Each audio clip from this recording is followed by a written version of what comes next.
বাচ্চারা ছুটি হয়ে গেছে, কালকে থেকে হোমওয়ার্ক করে আসবা। বাচ্চারা তোমরা যদি বাসায় যেতে চাও তাহলে আমার সাথে একটা গেম খেলতে হবে তোমাদের। কিরকম গেম? টেবিলে রাখা কাগজের মধ্যে তোমাদেরকে লেখাওয়ালা কাগজ বাছতে হবে, যে পারবে তাকেই ঘরে যেতে দেব।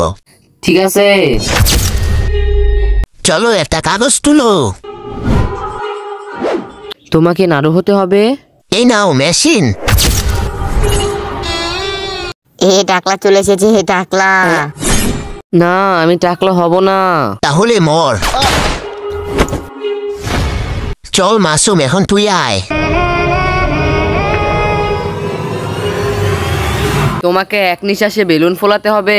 হ্যাঁ, এই নাও।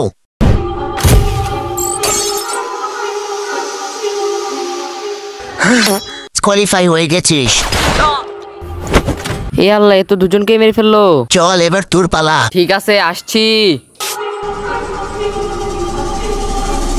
তোমাকে জম্বিদের ইনজেকশন লাগাতে হবে। হ্যাঁ, এটা কেমনে লাগামো আমি? এই যে এই নাও। না, আমি জম্বি হতে তো চাই না। তাহলে মরার জন্য প্রস্তুত হয়ে যা। হে আল্লাহ, আমাকে বাঁচিয়ে নাও, আমি এর হাতে মরতে চাই না। আল্লাহ বাঁচাও। রে ইয়ার, এই বন্দুকটা চলছে না কেন? আরে এই বন্দুকটার কি হলো? এটা চলে না কেন? আরে ভাই, এটা কি হলো? গাইস, তুমি যদি আল্লাহকে ভালোবেসে থাকো তাহলে লাইক এবং সাবস্ক্রাইবটা করে দাও এবং কমেন্টে আল্লাহ লিখে যাও।